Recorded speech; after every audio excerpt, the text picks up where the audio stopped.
d'autre pouvons-nous louer si ce n'est que toi? Nous te louons, tu es Dieu. Qui d'autre pouvons-nous louer si ce n'est que toi? Oh oui, nous t'acclamons, tu es Dieu. Qui d'autre pouvons-nous louer si ce n'est que toi? Nous te louons, tu es Dieu. Qui d'autre pouvons-nous louer si ce n'est que toi? Nous t'acclamons, tu es Dieu. Qui d'autre pouvons-nous louer si ce n'est que toi? Nous te louons, tu es Dieu. Qui d'autre pouvons-nous louer si ce n'est que toi? Qui soit loué, qui soit loué. Jésus, qui soit loué, le roi des rois. Louange, louange. Jésus, louange, louange. Le roi des rois. Louange, louange. Jésus, louange, louange. Le roi des rois. Sola ya ya, wana sombe bukalopa. Sola ya ya. Sola ya ya, wana sombe bukalopa. Sola ya ya. Sola, sola ya ya, wana sombe bukalopa. Sola ya ya. Sola ya ya, wana sombe bukalopa. Sola ya ya. Qui soit loué, Jésus, qui soit loué, le roi des rois. Qui soit loué, Jésus, qui soit loué, le roi des rois. Louange, louange, Jésus, louange, louange, le roi des rois. Louange, louange, Jésus, louange, louange, le roi des rois. Est-ce que tu peux louer le Seigneur?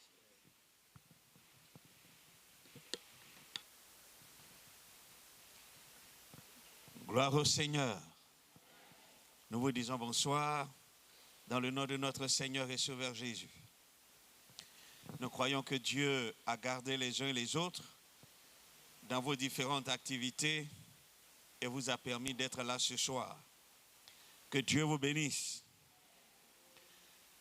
Nous allons continuer notre thème. Et cette fois-ci, nous allons commencer à relever encore certaines qualités qui sont très importantes. Elle va toucher la vie, le caractère, le comportement de ceux qui font avancer l'œuvre de Dieu, travaillant au milieu du peuple et travaillant aussi en relation avec Dieu. Et sur ce, je voudrais vous inviter à prendre vos Bibles dans l'évangile de Luc. Évangile de Luc, le chapitre 1er. Nous lirons le verset 37. Mais nous commencerons à lire à partir du verset 34.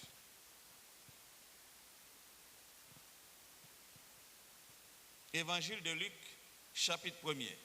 Commençons à lire à partir du verset 34. Marie dit à l'ange: comment cela se fera-t-il, puisque je ne connais point d'homme? L'ange lui répondit: le Saint-Esprit viendra sur toi, et la puissance du Très-Haut te couvrira de son ombre. C'est pourquoi le Saint-Enfant qui naîtra de toi sera appelé Fils de Dieu.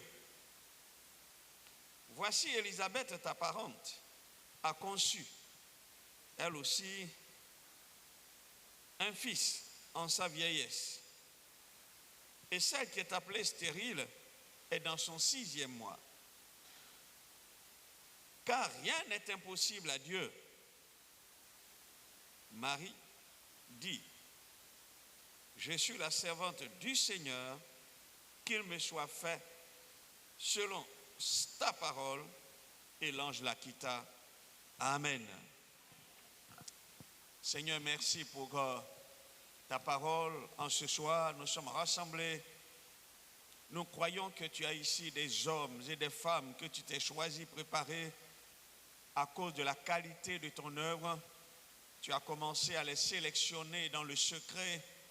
C'est toi qui les as taillés et c'est toi qui, par ton esprit, continue de faire cette œuvre dans la vie de ses frères et de ses sœurs dont l'Église a besoin pour pouvoir aller de l'avant.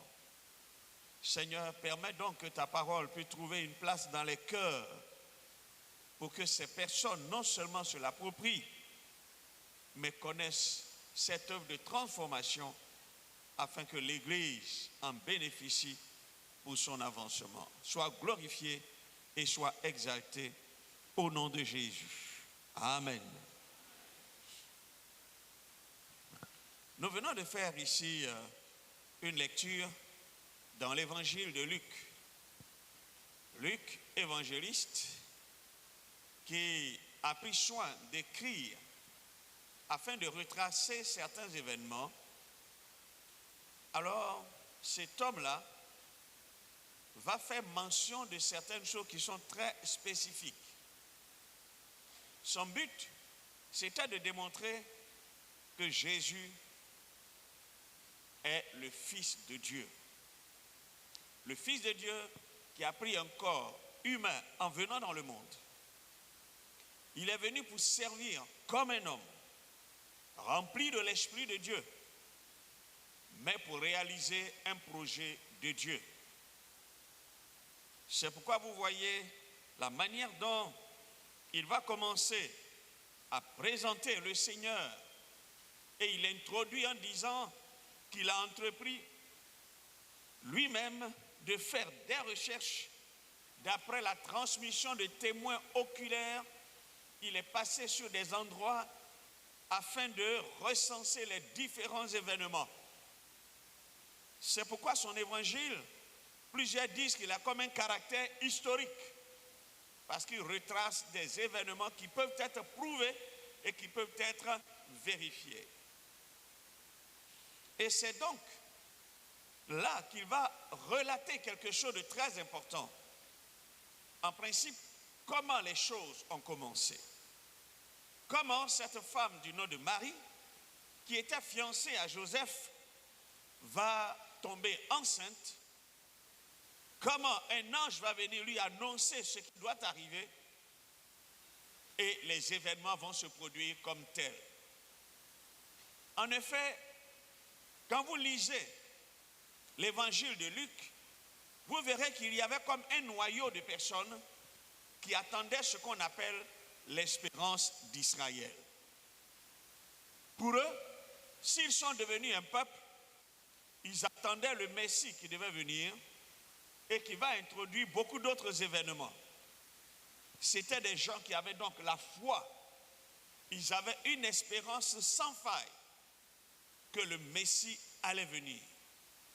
C'est donc au milieu de ce groupe-là, de ces personnes qui croyaient en l'espérance d'Israël, que l'ange va venir donc trouver Marie pour lui dire qu'elle sera un canal dans les mains de Dieu, un instrument dans les mains de Dieu pour réaliser son œuvre. Lorsque nous voyons la réponse de Marie, Marie dit quelque chose de très intéressant. Elle dit qu'elle est la servante du Seigneur. C'est tout ce qu'elle peut dire. Elle n'est qu'une servante. Que ce que Dieu veut faire, qu'il le fasse. Ce que Dieu veut l'utiliser pour faire, que Dieu le fasse. Elle était fiancée, c'est vrai. Elle avait une famille dont il pouvait avoir, je pourrais dire, la renommée ou la réputation. Mais elle dit, je suis la servante du Seigneur.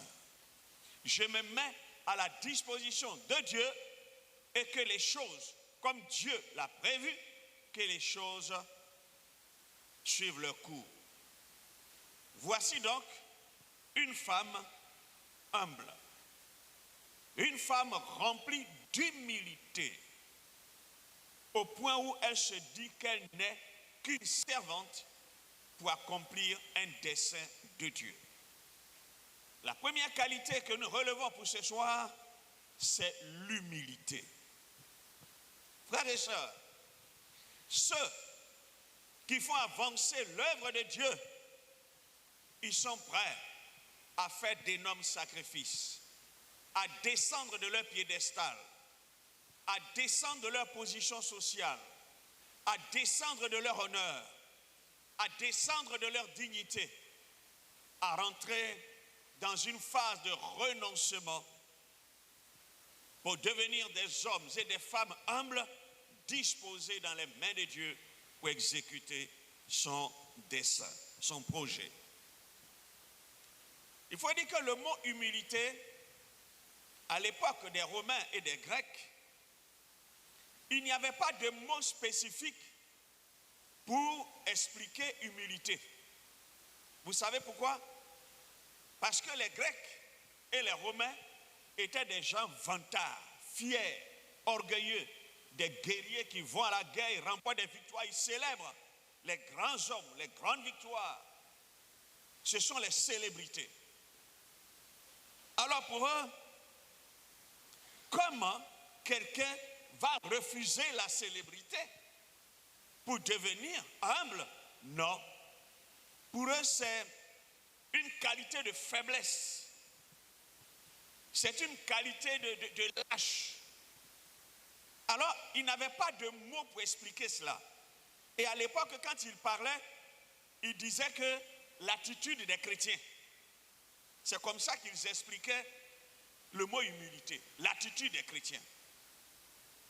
Ce sont les chrétiens eux-mêmes qui ont donc plus tard initié un mot grec afin de définir l'humilité, ce qu'ils vivent dans leur communion avec Dieu.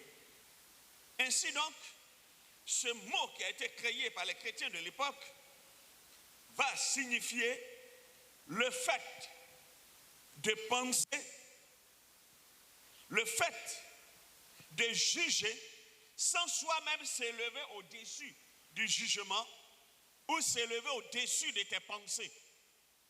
C'est-à-dire, ton jugement est juste, tes pensées sont justes, tu ne t'élèves pas au-dessus, tes pensées ne sont pas au-dessus, ton jugement et ton appréciation ne va pas au-delà.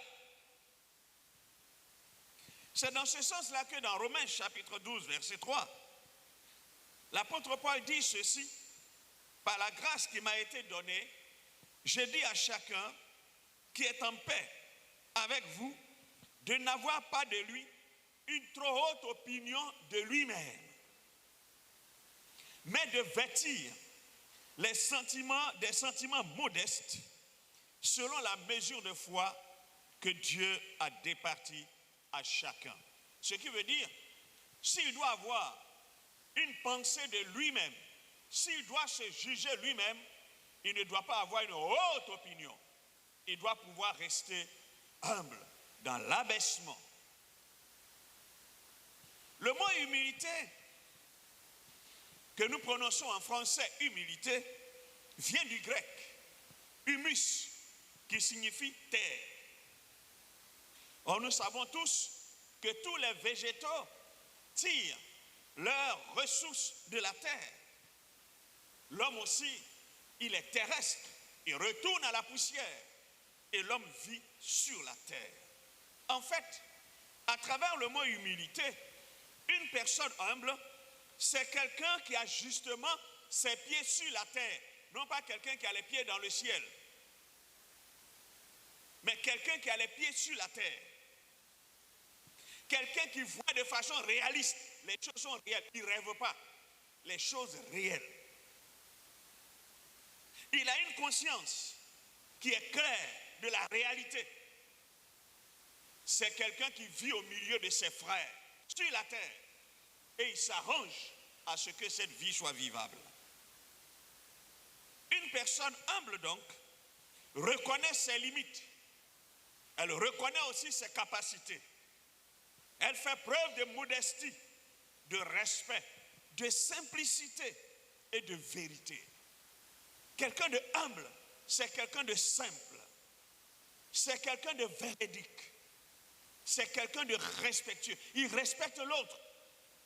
Il sait que c'est un être humain, créé à l'image de Dieu. Il le respecte. L'humilité est parfois acquise avec le temps, dans le vécu, dans les épreuves, etc. C'est pourquoi l'on s'accorde à dire que l'humilité va de pair avec la maturité. Quelqu'un qui présente des signes d'humilité, on se dit, cette personne est mature dans son jugement, dans son appréciation, dans son vécu, au point de pouvoir descendre au niveau des autres et rendre la vie vivable. C'est quelqu'un qui est mature, il est mûr.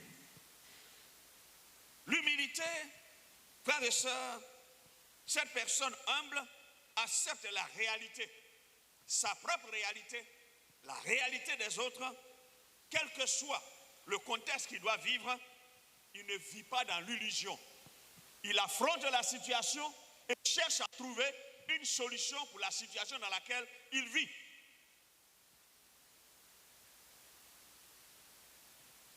Or, vous savez, frères et sœurs, quand on prend l'orgueilleux, c'est quelqu'un qui est imbu de lui-même.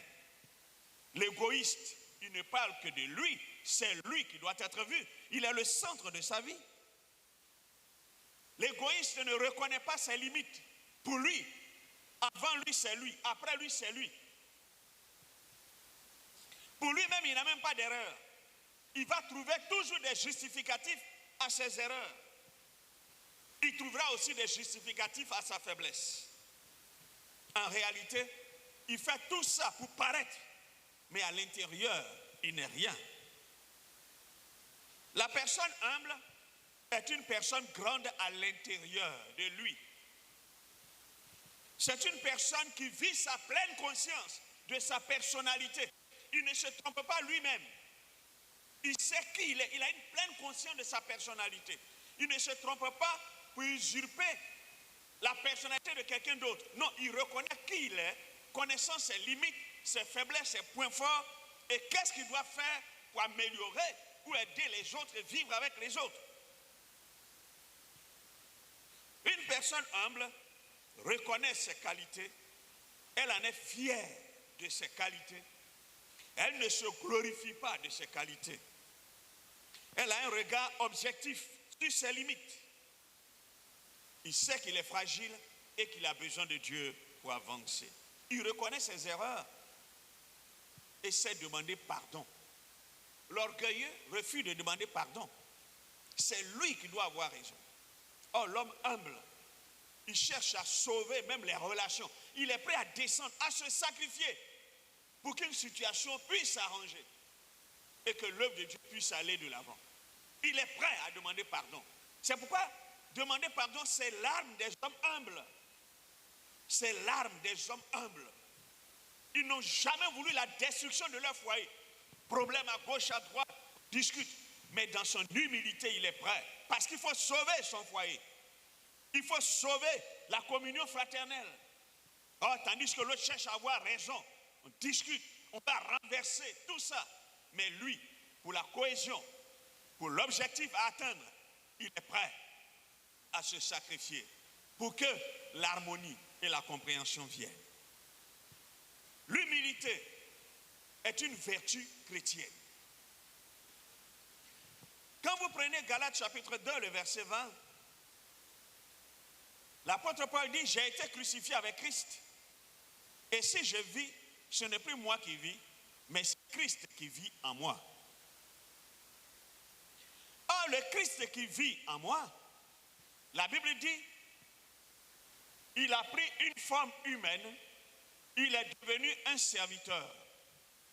La gloire qui lui était réservée, il a tout abandonné. Il est descendu jusqu'à mon niveau, à moi, pécheur de mon état. L'homme qui vivait dans la boue du péché, il est venu me chercher là où j'étais, jusqu'à ce qu'il me trouve pour me sauver. Qui est-ce que moi j'étais? Pour qu'il vienne me chercher pour me sauver. Mais il s'est abaissé, il a été humble. en prenant la forme d'un serviteur. Il est allé jusqu'à la croix du calvaire pour mourir pour moi. Alors frères et sœurs, lorsque quelqu'un croit en Christ et qu'il regarde à la croix du calvaire pour recevoir Jésus comme Seigneur et Sauveur personnel, parce qu'il regarde l'humilité personnifiée, il regarde Jésus pour s'identifier à lui, pour mourir avec lui, pour ressusciter avec lui, le chrétien devrait d'office être quelqu'un de humble. Mourir avec Christ, ressusciter avec lui. Christ, l'homme humble par excellence, c'est lui qui vit en moi. Parce que moi, je ne vis plus. Si c'est lui qui vit en moi, alors son humilité ne peut que s'étaler. Mais si je dois encore frapper ma poitrine, c'est que je vis encore, je ne suis pas mort. C'est que le Christ, je ne suis pas ressuscité avec lui. Je ne l'ai pas rencontré. L'humilité personnifiée, je ne l'ai pas rencontré. Mais là, quand on le rencontre, qu'on meurt avec lui, pour ressusciter avec lui et que lui vive en nous, le chrétien et la chrétienne sont des gens qui sont humbles d'office. Ce ne sont pas des gens orgueilleux, fiers. Non. Ils ne sont pas de ce nombre-là. Quand vous lisez 2 Corinthiens chapitre 3 verset 18, il a dit nous tous, dans le visage découvert, contemplant la gloire du Seigneur, comme au travers d'un miroir, nous sommes transformés en la même image de gloire en gloire par l'Esprit du Seigneur. Nous contemplons la gloire du Seigneur. Or, la gloire de Christ a éclaté où? À la croix du calvaire. Hébreux 12, verset 2 dit, ayant les regards sur Jésus, le chef et le consommateur de la foi, c'est lui qui amène la foi à la perfection. Nos regards sont fixés sur lui, l'homme humble.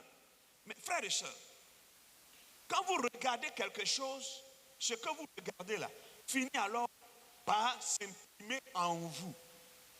Ce que vous regardez s'imprime en vous, dans vos sentiments, s'imprime en vous, dans votre caractère. Et cela est possible par l'Esprit du Seigneur. C'est pourquoi, frères et sœurs, tous les chrétiens qui sont des chercheurs de Dieu, qui sont en communion avec Dieu, ce sont des gens qui sont humbles. Ce sont des gens humbles parce qu'ils voient toujours cet homme humble. Ils le voient en train d'agir, d'aller de lieu en lieu, faisant du bien. Il allait rendre visite même aux pécheurs, car ce sont eux qui ont besoin de médecins. Il allait même au bord de la mer pour aider des hommes. Il allait chez, Zachée. Il est allé chez le centenier. Mais il est allé chez toutes ces personnes. L'homme humble. On le voit encore causer avec cette femme au puits de Jacob. On est surpris. Tu causes avec une femme. Mais non, il s'agit de lui prêcher pour que cette femme reçoive le salut qui se trouve en lui. Jésus était un homme humble. Alors comment, en tant que chrétien, nous pouvons le contempler? Et ça fait combien d'années tu contemples le Seigneur? Ça fait combien d'années que tu es une chrétienne? Ça fait combien d'années que tu es un chrétien? Et ton comportement n'a jamais changé. Tu n'es jamais devenu humble. On ne te parle pas 1, tu parles 10, 15. On ne marche pas sur ton pied. On ne te dit pas quelque chose, prêt à t'enflammer. Attends. Partout où tu arrives, ce sont les autres qui sont mauvais. C'est toi qui es la personne propre. Tu es la personne pure, la personne sainte. Tu n'aimes pas la communion des autres parce que ce sont les autres qui sont mauvais. Mais toi, tu es juste. Mais pose-toi la question. Combien d'années sommes-nous en train de contempler le Christ? Et d'années de vie chrétienne avons-nous? Mais sans que nous ne soyons des hommes et des femmes remplis d'humilité pour que Dieu puisse nous utiliser. Dieu utilise ceux qui sont humbles. Frères et sœurs, il est donc important que chacun de nous comprenne et réalise que Dieu voudrait que dans la vie chrétienne, tout chrétien, tout disciple se doit d'être quelqu'un de humble. L'humilité est la qualité chrétienne la plus fondamentale, puisque la foi nous introduit à rentrer en contact avec le Christ incarné, humble, venu sur la terre en ayant manifesté l'humilité. Donc on dirait le premier caractère de Dieu dont nous allons buter là-dessus, c'est cela. Vous voyez, les Grecs disaient, mais accepter Christ c'est une folie. Comment un Dieu peut venir mourir pour des hommes? On ne peut pas accepter ça. C'est difficile, mais c'est avec humilité. C'est quand on s'abaisse. Ces philosophes, ils croyaient que leur philosophie, ils peuvent être sauvés. Non. C'est dans l'abaissement, dans l'humilité du Dieu qui est venu nous rencontrer. C'est par humilité qu'on l'accepte comme Seigneur et Sauveur. C'est par humilité qu'on reçoit la vision de son œuvre. C'est par humilité qu'on le sert et qu'on accomplit son œuvre.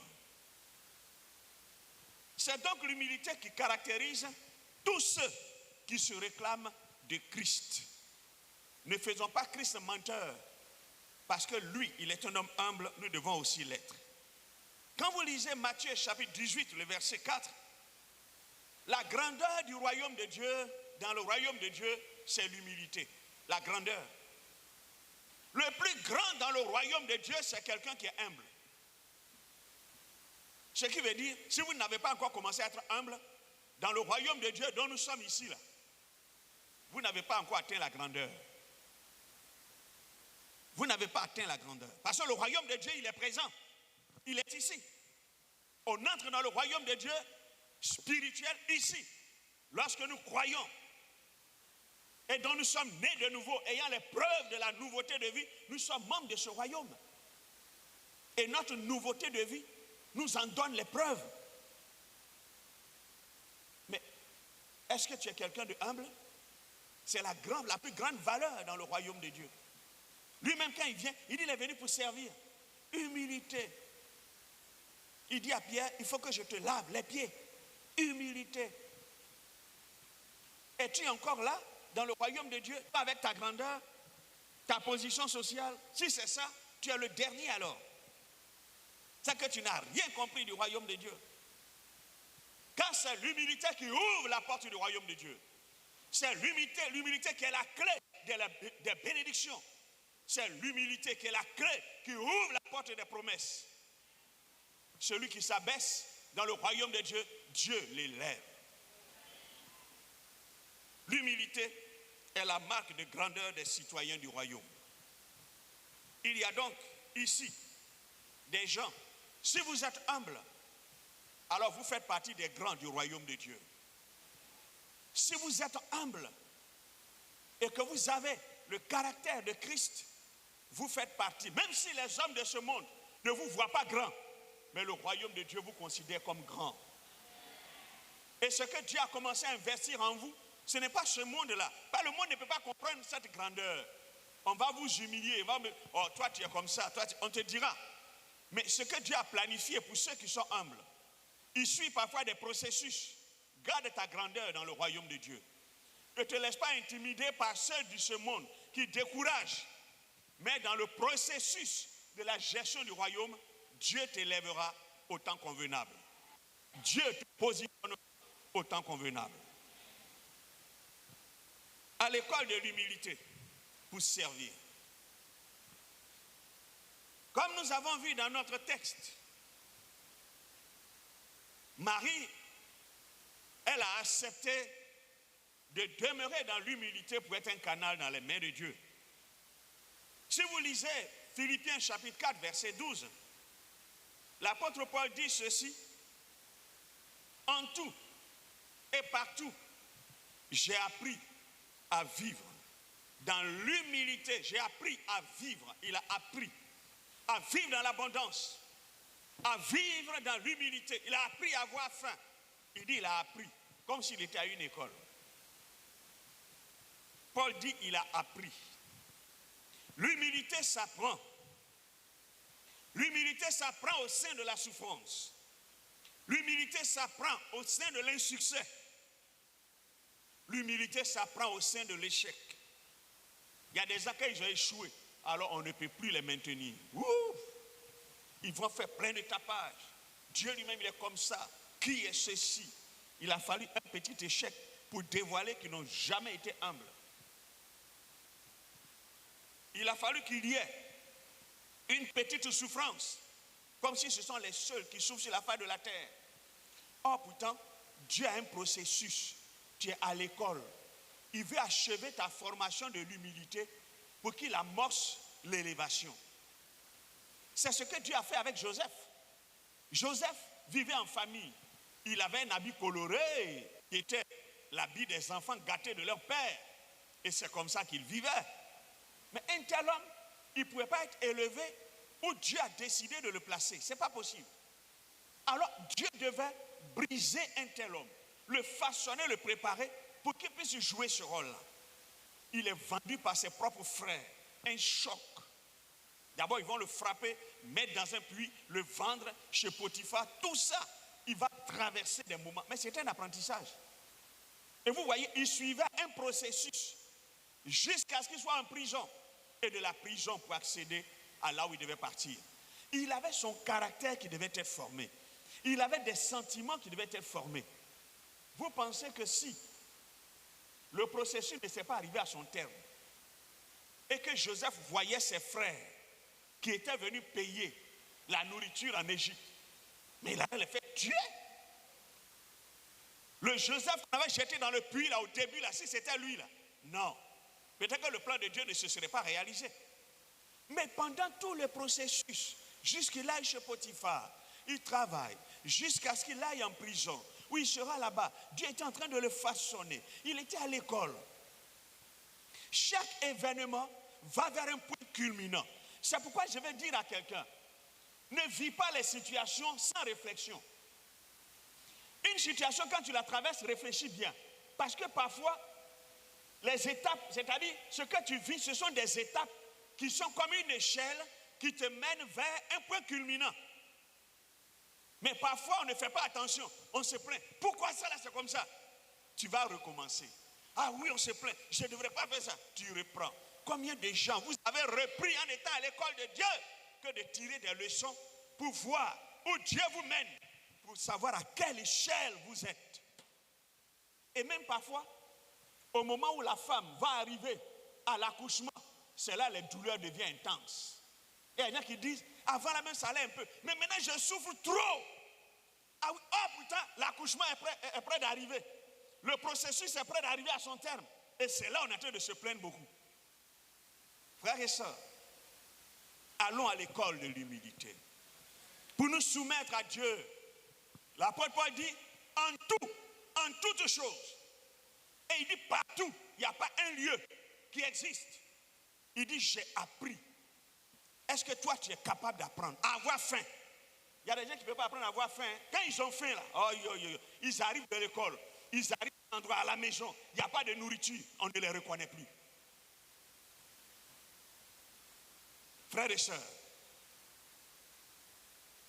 l'apôtre Paul dit, en tout et partout, j'ai appris. Qu'est-ce que tu as appris de l'humilité?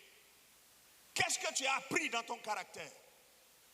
Tu veux que Dieu te fasse rentrer dans un foyer? Mais est-ce que tu es prêt pour épouser l'homme que Dieu veut que tu assistes? Si ton caractère n'est pas cassé, vous serez deux hommes dans un tel foyer. C'est pourquoi il y a des temps de préparation. Dieu sait qui tu vas épouser. Il sait aussi où il va t'emmener, où tu vas aller travailler. Alors Dieu est en train de faire une préparation. Apprends que de passer tout le temps à se plaindre de Dieu. Dans 2 Corinthiens, chapitre 1, versets 8 et 9, l'apôtre Paul dit, le péril que nous avons couru en Asie nous a accablés à l'extrême, au-delà de nos forces, au point où nous désespérions, même de la vie. Oui, nous avions reçu en nous-mêmes notre arrêt de mort. Ainsi, notre confiance ne pouvait plus se fonder sur nous-mêmes, mais sur Dieu. Il a vécu des situations où il ne comptait plus sur lui-même. Mais c'est sur Dieu qu'il comptait. Il a versé des larmes. Il a pleuré. Mais dans toutes ces choses, pour lui, c'était un terrain d'apprentissage, un lieu d'apprentissage. Quand vous lisez 2 Timothée, le chapitre 4, le verset 16, l'apôtre Paul dit, dans ma première défense, personne n'a été avec moi. Personne n'a été avec moi. Ils m'ont tous abandonné. Frères et sœurs, voici quelqu'un. Au moment où il comparait pour sa défense, il avait besoin des gens pour le soutenir. Tous l'ont abandonné. Ils sont tous partis. Il est resté seul. Parfois, n'est-ce pas comme ça qu'on se trouve? On croit qu'on a des frères, on a des ceci, où on passe le temps à se plaindre. Mais Paul ne s'est pas plaint. Il savait que Dieu était avec lui. Il dit, le Seigneur m'a assisté. Il ne va pas passer son temps à se plaindre pour ça. Il y en a qui vont s'asseoir, commencer à pleurer. Telle personne m'a abandonné, mon oncle m'a abandonné, ma tante m'a abandonné, à l'église même on m'a abandonné, et tous ces personnes on m'a abandonné. Tout ça, on va commencer à chanter. Ça devient même musique, on peut ajouter peut-être un peu de chant, un groupe musical, et puis on fait un peu de rap dessus. Oui, Paul dit, on m'a abandonné. C'est à qui il a prêché l'évangile. Il a aidé, prié pour eux. Au moment où il défend sa cause, ils disparaissent. Mais Paul, il n'en a pas fait de bruit pour ça. Quand vous lisez 2 Timothée 1, verset 15, il dit encore la même chose.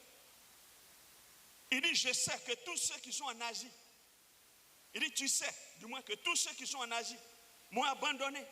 Il dit, entre autres, là il les cite, Phygèle et Hermogène, qui étaient des collaborateurs proches, des gens sur qui on dit, ceux-là, même si tout le monde m'abandonne, mais eux là, ils seront là. Mais eux aussi, ils sont partis. Oh oui, c'est ça, tout ça que Paul a appris. Mais Dieu parfois nous enlève des appuis, c'est pour nous briser, nous amener à l'humilité pour que nous puissions compter sur Dieu. Dieu parfois enlève nos appuis, parce que tant que tu comptes sur des hommes, parfois tu ne verras pas la gloire de Dieu. Mais quand tu sais compter sur lui seul et que tous les appuis sont dégagés, alors la gloire de Dieu éclate. L'humilité est la base fondamentale de plusieurs vertus. On ne va pas rentrer dans des détails pour ça, mais vous verrez à travers la Bible que l'humilité est parfois liée à la douceur. Parce que c'est deux qualités qui semblent se chevaucher. L'humilité est liée à la patience. L'humilité est aussi liée à l'unité. C'est pour montrer tout simplement que l'humilité devient comme une base essentielle de vie, de relation entre les frères, les uns et les autres, et même pour l'accomplissement de la volonté de Dieu. Un vrai chrétien, il a toujours à la base le socle, l'humilité, sur lequel viennent se greffer toutes les autres qualités. Parlons des caractéristiques de l'humilité. C'est-à-dire, qu'est-ce qui peut démontrer de manière physique que je suis humble? Je note premièrement l'obéissance. Nous voyons Jésus qui déclarera que sa nourriture est de faire la volonté de celui qui l'a envoyé. Dans Ésaïe chapitre 6, lorsque Dieu dit qui enverrai-je, c'est lui qui se lève. Il est venu pour obéir, pour exécuter un plan, le plan merveilleux du salut. L'obéissance est une preuve indélébile de notre humilité. Si j'appelle quelqu'un à lui confier une tâche, je ne viens pas. Est-ce que cette personne est humble? Ou bien un bavard jusqu'à, non, pourquoi c'est moi on a vu? Est-ce que je suis seul? Et tout ça. Et puis après, il vient se pointer. Vous êtes sûr que cette personne va accomplir l'œuvre que vous allez lui confier de manière parfaite? Il a déjà démontré qu'il est venu, mais ce n'est même pas sûr qu'il accomplisse la chose de manière parfaite. L'obéissance est une attitude ponctuelle. Obéir en celui, c'est-à-dire le donneur d'ordre, et il obéit au donneur d'ordre. C'est pourquoi, combien de chrétiens obéissent à Dieu, obéissent à la parole de Dieu? Combien de frères obéissent à leur patron au travail? Puisque l'apôtre Paul nous exhorte à honorer nos patrons comme si c'était le Seigneur. Combien de femmes obéissent à leur mari? Combien sont-elles? Combien prouvent leur humilité? Deuxièmement, je dirais le respect de l'autorité. Quand vous voyez la relation de Christ avec le Père, la Bible dit ceci dans Philippiens chapitre 2, le verset 6. Lui, il pouvait se proclamer Dieu. Mais la Bible dit, il n'a pas regardé comment étant l'égal du Père pour arracher cela comme une proie, pour se faire valoir. Moi aussi, je suis Dieu. Je suis créateur comme toi. Ce que tu es venu faire là, je ne fais rien. Toi-même, viens faire. Jésus n'a pas dit cela. Jésus est venu, non seulement par obéissance, mais par respect au Père. Quand vous voyez, il dit, je ne fais rien sans avoir demandé l'avis de son Père. Quand vous allez dans Jean chapitre 17, il va dire, Père, le verset 4, j'ai achevé l'œuvre que tu m'as donnée à faire. Voici quelqu'un, vous verrez dans toute sa vie et son ministère, sa relation avec le Père, sa relation avec l'autorité qu'il a envoyée. Frères et sœurs, quand on est dans l'exécution de l'œuvre de Dieu et qu'on est quelqu'un de humble, ce n'est pas ma position sociale qui importe. Je peux avoir même, on a même parfois dans le séculier, votre patron, c'est un jeune parfois de 25 ans, il est ingénieur et c'est lui qui vient à l'entreprise. Et tu dois lui vouer du respect. C'est ton patron. C'est comme ça. On peut être dans l'œuvre. Celui qui a été choisi, il n'a pas de diplôme, il n'a pas de position sociale, mais il a une expertise chrétienne, une expérience chrétienne. Et raison pour laquelle il est engagé pour conduire une telle œuvre. Ce n'est pas moi ma position que je vais dire, je refuse, il ne connaît rien, il ne fait pas ceci. Non, c'est lui qui a été coopté pour réaliser l'œuvre. Alors, je me mets à sa disposition pour la réalisation de l'œuvre. Il faut se soumettre à l'autorité. L'autorité établie. Et ça, c'est une preuve de humilité. Quand vous voyez, par exemple, Josué qui se dit serviteur de Moïse, quand vous voyez un Paul qui dit serviteur de Jésus-Christ, quand vous voyez Jacques, il dit esclave de Jésus-Christ. C'est-à-dire, ils donnent tous ces titres-là pour montrer même leur humilité, le respect de l'autorité. Et ils le reconnaissent bien. Il faut donc de l'humilité pour servir au milieu des hommes. Il faut de l'humilité. Quand je prends, par exemple, Acte 20, le verset 19, Pierre dit, du moins Paul dit ceci, « J'ai servi le Seigneur en toute humilité. » Le service qu'on fait là, la marque du service, c'est l'humilité. Si tu n'es pas humble, tu ne peux pas servir. Il dit même, il accepte dans lui, dans les larmes, tandis qu'il pleurait. Ça lui faisait mal, mais il se soumettait quand même. Il était humble. Il ne s'est pas révolté. Au milieu même des épreuves, il avait des raisons d'abandonner le projet. Mais il ne l'a pas fait. Comme il y a des gens, il suffit qu'on se moque d'eux. C'est fini, je ne fais plus. Frères et sœurs, on ne peut pas servir le Seigneur selon les voies du monde. Les voies du monde, c'est l'orgueil. J'ai fait ça, on n'a pas parlé de ça. Ah, mais c'est moi qui ai fait, on n'a rien dit. Est-ce qu'ils ont parlé de moi? Ce que j'ai fait là, est-ce qu'ils ont parlé de ça? Ça, c'est le monde. Mais le Seigneur nous amène à servir dans l'humilité. Dieu nous appelle à l'humilité. L'œuvre doit s'accomplir dans l'humilité. L'humilité s'adapte au contexte. 1 Corinthiens 9, verset 22, l'apôtre Paul dit, il s'est fait tout à tous. Pour pouvoir faire l'œuvre de Dieu dans un endroit, il s'est fait tout à tous. Lui, le grand pharisien, lui, insu au pied de Gamaliel, mais il avait des raisons de se justifier. Mais là, il restait dans l'humilité. Il n'a rien fait par esprit de parti. Lui, l'apôtre Paul, il a su chaque contexte qui s'est imposé à lui à pouvoir être un homme humble. Frères et sœurs, quand vous prenez par exemple la parabole des talents, vous verrez l'homme qui a reçu un talent. C'est un homme orgueilleux. C'est un homme fier. Il a commencé à comparer les talents que les autres ont reçus. Et sa plainte, c'était de l'orgueil. Pourquoi moi, j'ai un talent? Les autres ont ceci. Je ne fais rien avec. Je vais aller creuser un trou. Je mets dedans. Il vient, je lui donne. Et il vient, je lui dis les 4 vérités. Il arrive, tu sais que tu es un homme méchant. Ou tu n'as pas semé là, c'est là que tu n'as pas récolté. Regardez quelqu'un qui parle. Ça, c'est l'orgueil. Il n'est même pas humble. Oh, frères et sœurs. Mais les autres, ils n'ont même pas regardé ce qu'on leur a donné. Lui, il s'est dit, j'ai un. Si un là, je m'avais fait et puis j'ai perdu. Mais je vais avoir honte. On va dire, mais il vaut rien. On lui a donné un, il a perdu ça. Donc il dit, je ne fais rien avec. À cause de son orgueil. Je m'avais caché ça. Il vient, je lui donne. Là, au moins, j'ai fait quelque chose.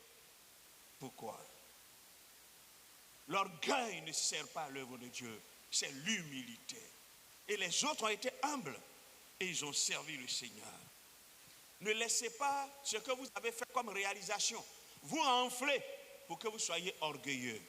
En plus, ne changez pas d'opinion. Ne changez pas de pensée. Laissez Dieu vous utiliser tel que vous êtes et qu'il vous a façonné pour atteindre l'objectif. À lui soit la gloire. Amen. Le deuxième qualité, c'est la patience. Vous pourrez lire Romains 12, verset 12 et Jacques chapitre 5, le verset 8. Nous voyons que la patience est quelque chose d'essentiel. Parce que nous devons servir au milieu des hommes, mais entrer en communion avec Dieu. La Bible dit dans Ésaïe 59, Ésaïe 55 du moins, à partir du verset 8 et 9, que les voix de Dieu ne sont pas nos voix. Même ses pensées ne sont pas nos pensées. Parfois, il faut chercher à les comprendre. Et parfois, ça met du temps. Il faut de la patience. Il faut de la patience. Donc, dans notre relation avec Dieu, il faut de la patience. Dans la relation avec les hommes que nous devons servir, il faut de la patience.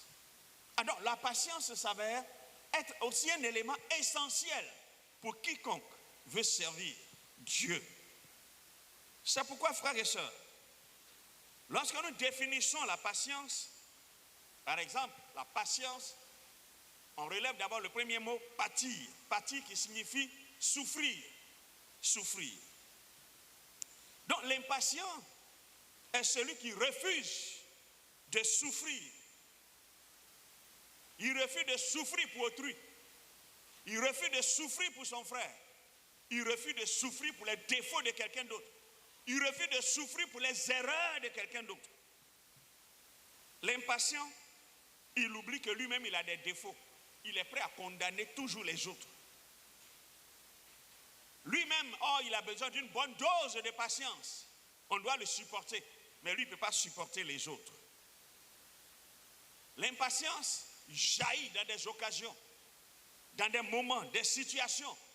Et c'est là qu'on découvre le cœur de l'impatient. Lorsqu'on essaie de voir le mot grec pour la patience ou être patient, c'est un esprit de persévérance. C'est quelqu'un qui est endurant. C'est quelqu'un qui supporte les injures. Il supporte la douleur. Il supporte la colère. Lui-même, il est lent à la colère. Et c'est quelqu'un aussi qui est lent à punir. Il y a un autre mot pour expliquer la patience.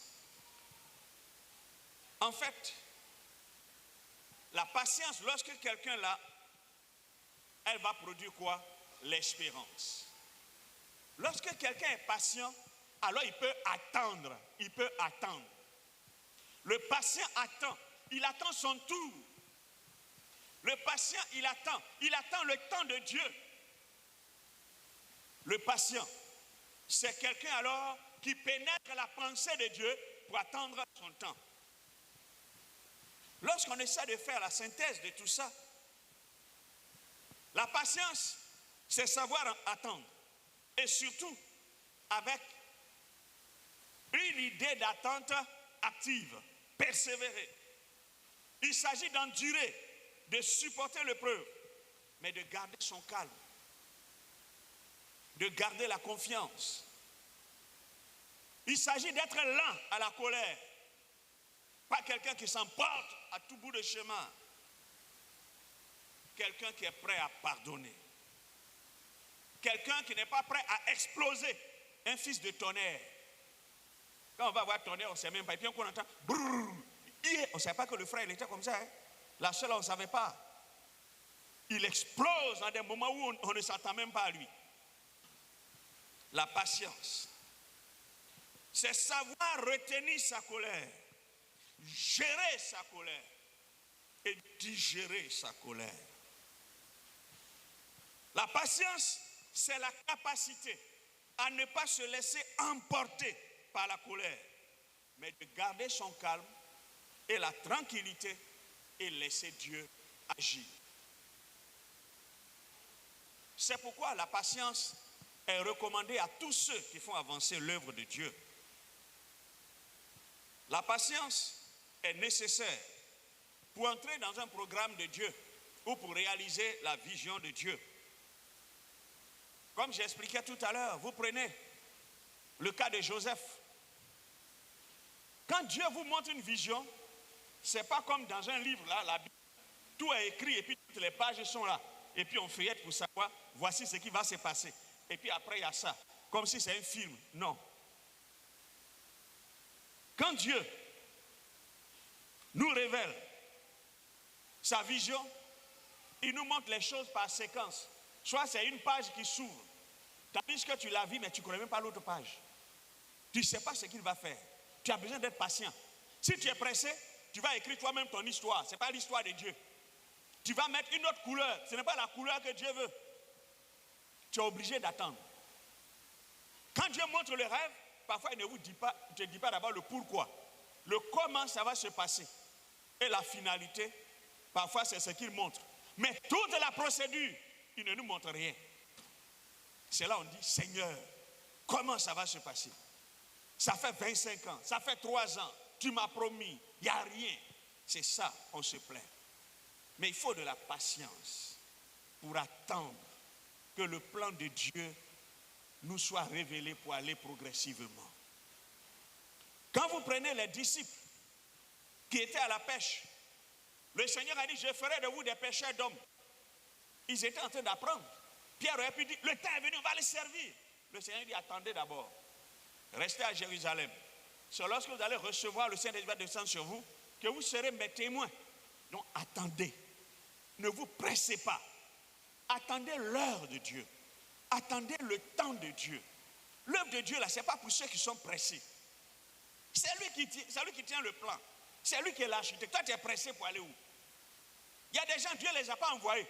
Et puis, il s'en va dire, Dieu dit, il va faire ça, il va faire ceci. Et puis après, maintenant, on a honte. On attend 1 an, 2 ans, il n'y a rien. Qui t'a envoyé? Il t'a montré comment ça va se passer. On s'en va dire nous-mêmes, comment on a tracé dans notre tête, les choses vont se passer. Et quand il n'y a plus rien, on a honte. Non. Dieu parfois ouvre des pages. Il ouvre de manière progressive. Parce qu'il y a des pages là. Si Dieu ouvre ça, on risque peut-être de devenir fou. On risque peut-être même d'avoir un traumatisme. Si Joseph avait su, Dieu lui avait révélé ça, il avait vu cette page où la femme de Potiphar allait mentir sur lui. Ils vont l'envoyer en prison. Son comportement chez Potiphar allait changer. Il allait même peut-être chercher à fuir. Mais Dieu n'a pas révélé les choses un coup. Il ouvre comme chaque feuille et puis il vit ce qui est dessus. Frères et sœurs, nous avons besoin donc d'être patients pour réaliser l'œuvre de Dieu. Il faut de la patience pour avancer dans l'œuvre. C'est pourquoi on a besoin de la patience du laboureur. Vous connaissez la patience du laboureur. Jacques nous parle de ça dans Jacques 5, verset 7. Le laboureur, il va d'abord terrasser le terrain, il va enlever les mauvaises herbes, il le fait par étapes. Ensuite, il va enlever les racines. Faut-il buter? Alors, il vient mettre les ignames là à l'intérieur. Tout commence à pousser, il va nettoyer. Il le fait de manière progressive. De manière progressive. Ça, c'est ce que le chrétien a besoin d'être et de faire. Ceux qui font avancer l'œuvre de Dieu ont une patience de laboureur. Ils suivent Dieu, ils le suivent, ils regardent le temps, les circonstances et vont pour travailler et cultiver. Frères et sœurs, c'est pourquoi chacun de nous doit se mettre à la disposition du Seigneur pour faire avancer l'œuvre. Parlons de la culture de la patience. Pour cultiver la patience, il faut de l'amour. Quand vous lisez 1 Corinthiens 13, verset 4, il est dit l'amour est patient. Quelqu'un qui aime, il est patient. Quelqu'un qui aime, il est patient. On est prêt à attendre ce qu'on a semé dans la vie de la personne pour que ça croisse. Quand on aime les frères, on est patient. Il y a une œuvre qu'on a décidé de faire. Aujourd'hui, les gens ne comprennent pas. Mais il faut être patient. Il y a quelque chose que tu veux faire avec ton couple. Elle ne comprend pas. Sois patient parce que tu l'aimes. On ne dit pas je m'en fous, je vais faire quand même. Non. Sois patient. C'est pour eux que tu fais. C'est pour le bonheur des autres que tu fais. Il faut apprendre à souffrir de leurs actions, de leurs œuvres, parce que tu les aimes.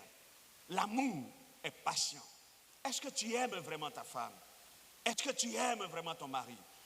Pour le supporter, pour la supporter, pour qu'ensemble vous réalisez le projet pour lequel il vous a mis ensemble.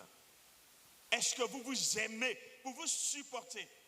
Est-ce que vous aimez réellement vos enfants pour comprendre que Dieu vous a choisi pour accomplir son œuvre? Mais encore en plus, est-ce que tu comprends l'œuvre de Dieu?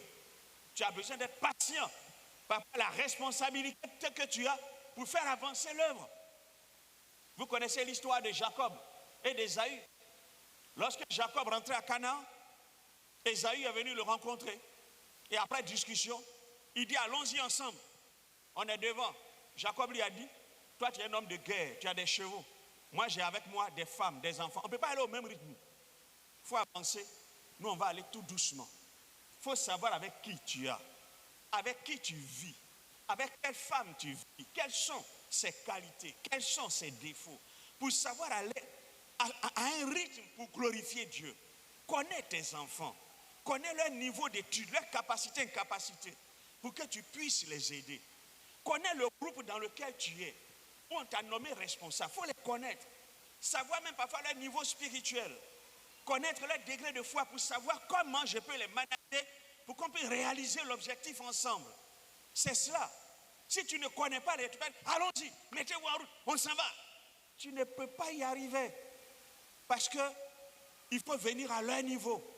Il y a des enfants parmi, il y a des femmes parmi. Chacun a ses qualités. Alors il faut savoir se déplacer. Tout doucement. Ce qui est nécessaire, c'est que Jacob devait rentrer dans le pays promis. C'est ce que Dieu veut que tu fasses. Quitte à aller doucement. Mais si tu rentres dans le pays promis, ou que la promesse se réalise, le projet de Dieu se réalise, c'est l'essentiel. Il faut aussi la foi. Hébreux chapitre 11. La foi est une ferme assurance des choses qu'on espère, une démonstration de celles qu'on ne voit pas. Il y a des versions qui disent une ferme attente des choses qu'on espère. La ferme attente, c'est la patience. Quelqu'un qui a la foi doit être patient. Quand tu pries pour recevoir, parce que tu pries dans le présent, pour demander quelque chose dans le futur. Et le futur va venir dans le présent. Il faut attendre. Si tu n'es pas patient, tu ne pourras pas. Parce que dans le présent, tu possèdes la matière. La suite, il dit, crois dans le présent. Mais tu crois, mais la chose n'est pas encore venue. C'est une attente qu'il faut. La prophétie marche à terme. Mais il faut quelqu'un qui soit à mesure d'attendre. C'est quand tu vas attendre que tu verras. Il y a des gens qui ont la foi, mais ils ne veulent pas la foi qui s'exprime par l'attente. Ils sont pressés. Ils veulent la foi démonstration, miracle, prodige. C'est ça, ils veulent, les choses spectaculaires. Quand ils ne voient pas ça, ils sont abattus. Ils sont tristes. Mais la foi, celle qui permet de réaliser l'œuvre de Dieu, elle n'est pas seulement démonstration, elle est aussi attente. Elle agit avec assurance. Elle avance avec des pas d'assurance. Elle sait attendre Dieu. Elle sait comprendre Dieu. Elle sait pourquoi Dieu tarde dans l'accomplissement de sa promesse. Elle se met au diapason de Dieu afin de faire l'œuvre de Dieu. Frères et sœurs, nous devons savoir que la foi est importante. C'est pourquoi la patience, il nous faut l'avoir, ceux qui réalisent l'œuvre de Dieu. Le dernier élément que je relève en termes de culture de la patience, c'est le regard des autres comme Dieu les voit. Quand vous servez au milieu des autres, regardez les autres comme Dieu les voit, non pas comme vous les voyez. Si vous regardez les autres comme vous les voyez, vous finirez par les détruire. Dans l'église, vous voyez quelqu'un qui est venu, il a des défauts. Mais pourquoi me plaindre de lui? Dieu l'a vu comme ça et puis il l'a sauvé. C'est vrai ou c'est faux? Pourquoi moi j'ai à me plaindre de lui? Donc le frère, il n'est pas bien. Il n'est pas bien, il fait telle chose, c'est comme ça. Dieu l'a vu comme ça et puis il l'a sauvé. Hein? Dieu sait qu'il est mauvais comme ça et puis il l'a sauvé. Donc vous pensez que Dieu sauve la mauvaise chose pour son œuvre. C'est quand toi tu regardes là, tu vois que c'est mauvais. Mais Dieu, lui, il sait quelle qualité dans la vie de cette personne-là l'a touché, raison pour laquelle il l'a sauvé, pour l'emmener dans son plan. Donc c'est pourquoi il faut regarder l'autre avec le regard de Dieu, non pas avec ton propre regard. C'est parfois nous on est là, on dit, le monsieur là, il a un gros nez. Son nez est gros. Oui, toi tu dis ça. Oh, lui, son modèle là, il est unique. C'est un modèle unique. Quand Dieu l'a créé, peut-être qu'il a un problème de santé, ou bien il va avoir un problème de santé. Dieu a créé de grosses narines pour pouvoir humer l'air et puis rafraîchir tout le corps. C'est pourquoi Dieu l'a créé avec de grosses narines. Mais toi, tu te plains pourquoi? Il a de grosses narines. C'est ton problème?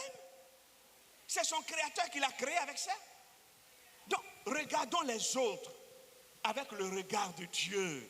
On va voir que ces gens-là sont des opportunités que Dieu nous a données pour qu'ensemble, on puisse faire avancer l'œuvre de Dieu. Frères et sœurs, je conclue en disant ceci. Dieu a besoin d'hommes et de femmes qui soient humbles, qui descendent de leur piédestal, qui apprennent à souffrir, à se mettre au niveau des autres, à se dépenser. Parce qu'ils sont obligés d'être humbles. Mais en même temps, nous avons besoin d'être patients. Patients à travers l'œuvre de Dieu, dans notre relation avec Dieu, relation avec les frères, relation aussi avec nous-mêmes. Que Dieu nous bénisse. Amen. On va se tenir debout. On va se tenir debout et puis on va prier le Seigneur.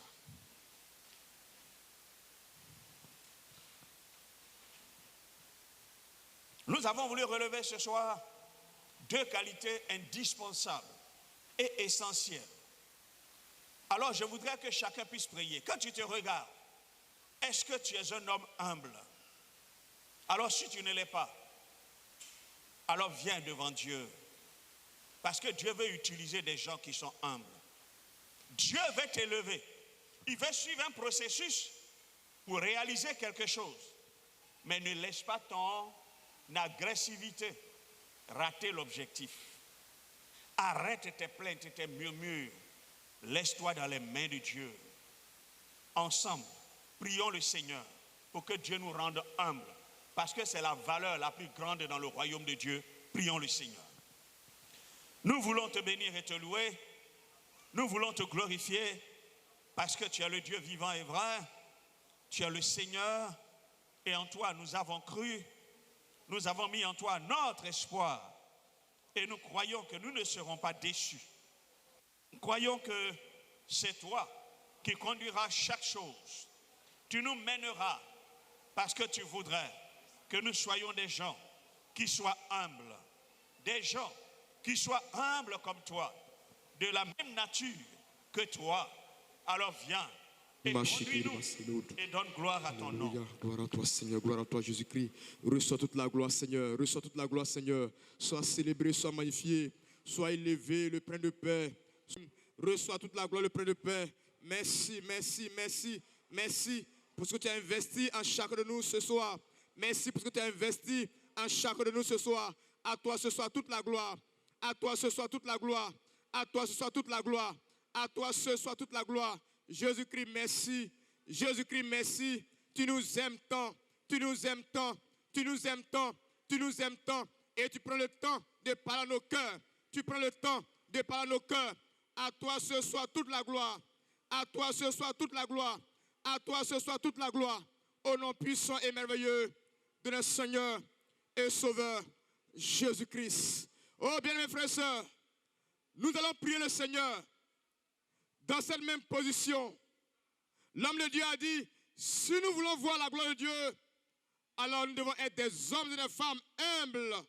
C'est pourquoi chacun de nous va dire, Seigneur, me voici prêt à ce que tu me façonnes. Tu façonnes mon caractère en me permettant de passer dans ton école. J'accepte ce soir le brisement. Maintenant, est-ce qu'ensemble, nous pouvons lever la voix et accepter le brisement dans l'école du Seigneur? Ensemble, nous prions le Seigneur. Alléluia. De tout cœur, accepte ce soir le brisement. Accepte ce soir le brisement. Accepte de passer dans l'école de Jésus pour être brisé. Oh Seigneur, ce soir, tu veux briser quelqu'un. Tu veux briser quelqu'un. Tu veux briser quelqu'un.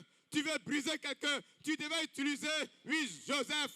Tu devais utiliser Joseph pour sauver sa famille de cette famine. De cette famine. De cette famine. Et tu as pris le temps. Tu as pris le temps de le briser. De le briser. De le briser. Et tu brises quelqu'un ce soir. Tu brises quelqu'un ce soir. Que tu veux utiliser pour faire avancer ton œuvre. Que tu veux utiliser pour faire avancer ton œuvre. Nous voici, Seigneur.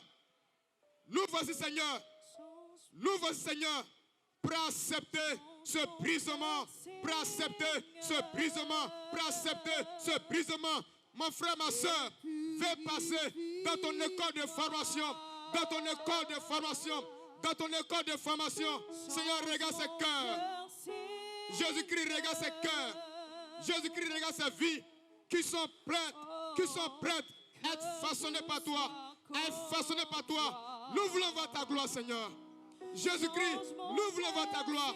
Alors ce soir, nous nous abandonnons en tes mains pour que toi, Dieu, tu nous façonnes. Pour que toi, Dieu, tu nous façonnes. Pour que toi, Dieu, tu nous façonnes.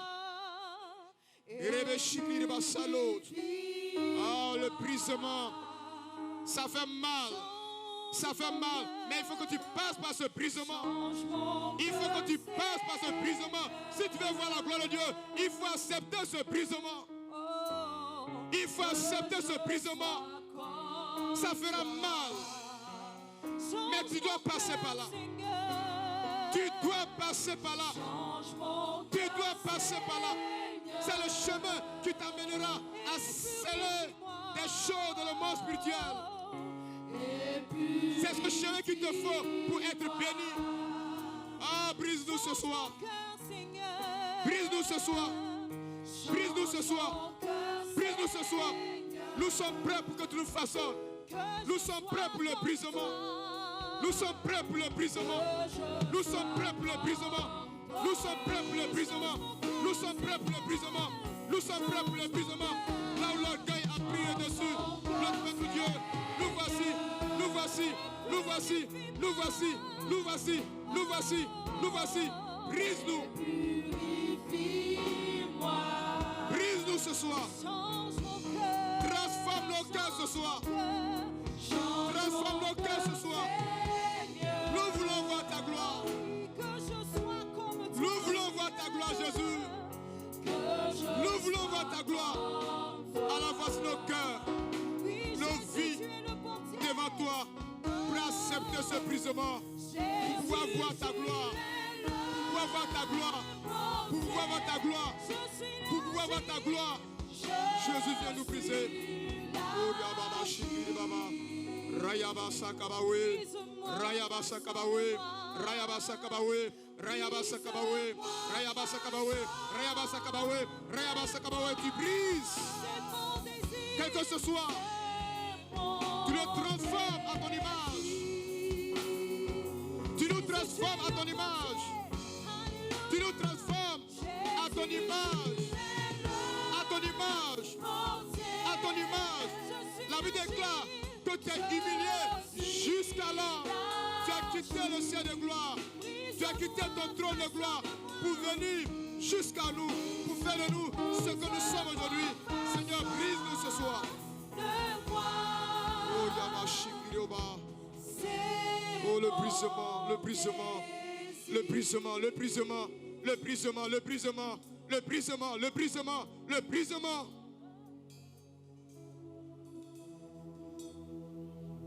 Tu vas encore élever là avec le Seigneur. Et cette fois-ci, nous allons prier pour la patience. Oh, quelqu'un peut dire ce soir, Seigneur, je veux apprendre à me maîtriser pour ne pas me laisser emporter par l'orgueil, pour ne pas me laisser emporter par la colère. Est-ce que ce soir, chacun de nous peut réclamer cette force auprès du Seigneur qui t'aide à te maîtriser dans ton foyer, qui t'aide à te maîtriser dans ton lieu de travail, qui t'aide à te maîtriser dans ton lieu de service, ici même dans cette assemblée. Élevons la voix et prions le Seigneur afin de ne pas être emporté par la colère. Nous prions le Seigneur. Nous prions le Seigneur. Nous prions le Seigneur. Notre Père, notre Dieu, Moïse n'a pas su maîtriser sa colère. Il a été disqualifié. Il n'a pas vu, il n'a pas pu entrer à Canaan. Je ne sais pas ce que l'orgueil, je ne sais pas ce que cette colère peut apporter à mon frère, à ma soeur. C'est pourquoi ce soir, nous voulons, oh Dieu, que tu nous donnes la maîtrise de soi. La maîtrise de soi. La maîtrise de soi. La maîtrise de soi. La maîtrise de soi. La maîtrise de soi. Mais voici, Seigneur. Mais voici, Seigneur. Mais voici, Seigneur. Mais voici, Seigneur. Mais voici, Seigneur. Mais voici, Seigneur. Oh, que la colère disparaisse de mon cœur. Que la colère disparaisse. Que la colère disparaisse. Que la colère disparaisse. Que la colère disparaisse de mon cœur. Je vais aller plus loin. Je vais aller plus loin. Je veux aller plus loin. Alors je prends la décision ce soir d'abandonner la colère. D'abandonner la colère. D'abandonner la colère. D'abandonner la colère. D'abandonner la colère. S'il te plaît, Seigneur. Merci, Jésus-Christ. Merci, Seigneur. Merci, Adonai. Merci, le Père. À toi ce soir toute la gloire. À toi ce soir toute la gloire. À toi ce soir toute la gloire. Oh, cette sœur qui est dominée par la colère, ce soir, tu la libères, tu la délivres. Elle refuse cette colère. Elle refuse cette colère. Elle refuse cette colère.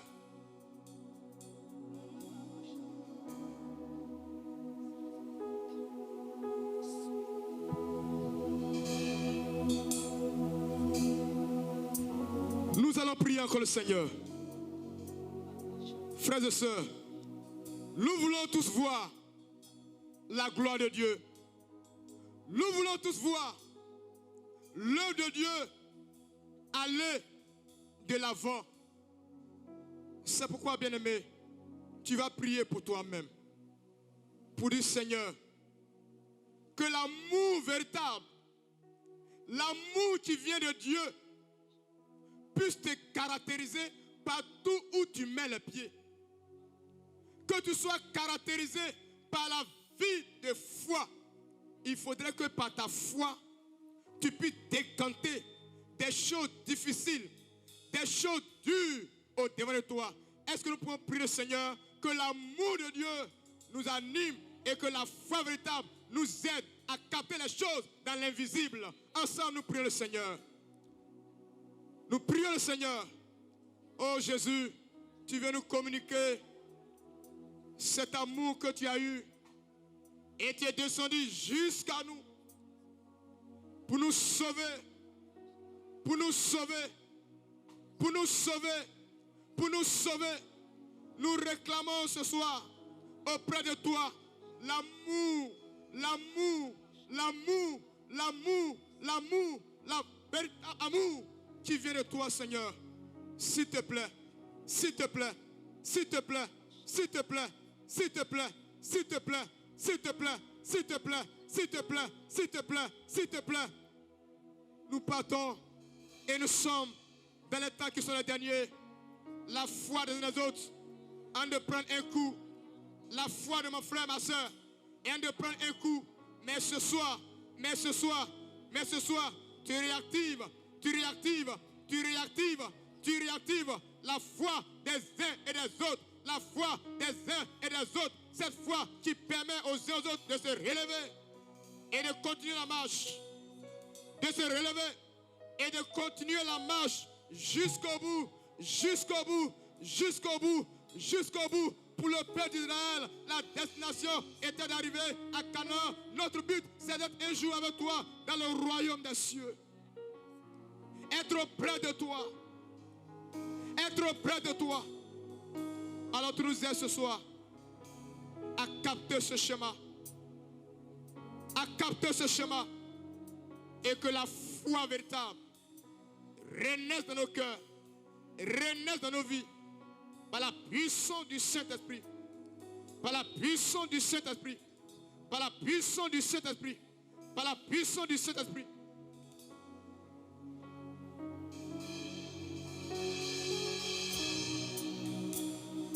Au nom de Jésus. Au nom puissant et merveilleux de Jésus-Christ. Oh, tes enfants t'implorent ce soir. Tes enfants t'implorent ce soir. Tes enfants t'implorent ce soir. Donne-nous ces vertus pour être des instruments utiles en tes mains. Utiles en tes mains. Utiles en tes mains. Utiles en tes mains. À toi ce soit toute la gloire. Au nom de Jésus-Christ. Veuillez vous asseoir. Et tandis que le groupe musical est en train de chanter, nous allons penser à tous ces paroles que nous avons reçues ce soir. Et chanter avec le groupe musical. Nous abandonnons totalement la main du Seigneur. Si Dieu a mis rêve dans ton cœur, écris-le, garde-le comme un trésor. Quoi qu'on dise, protège la vision avec passion.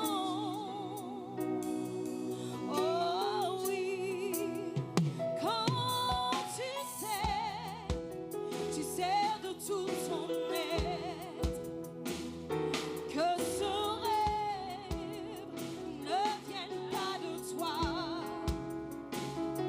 même si tu ne vois que le contraire, persévère, oh oui, persévère, persévère. Oh, persévère mon frère. Persévère ma soeur. Ils vont marcher sur ton pied. Ils vont te faire du mal. Mais persévère, ne baisse pas les bras. Ne baisse pas les bras. Pour atteindre l'humilité, il faut qu'on marche sur toi. Il faut qu'on marche sur toi. Mais persévère.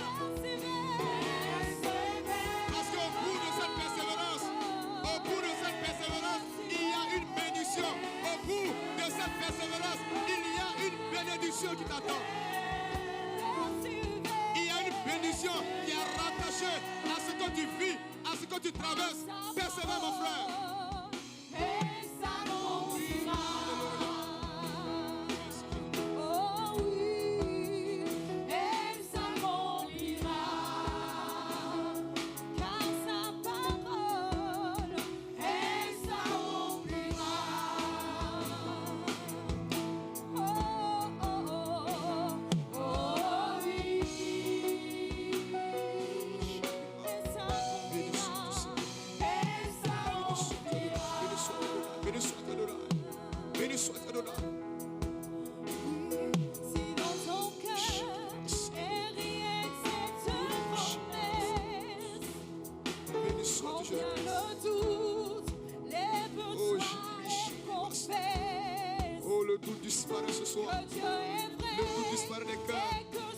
le doute disparaît des cœurs.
Certainement que tu es là. Tu es sur le point d'abandonner. Tu es sur le point d'abandonner. Mais cette parole vient te fortifier. Mais cette parole vient te fortifier. Laisse la parole de Dieu te fortifier ce soir. Persévère. Ne baisse pas les bras. Il y a une bénédiction qui t'attend. Il y a une grâce particulière qui t'attend. Mon frère, ma soeur, persévère.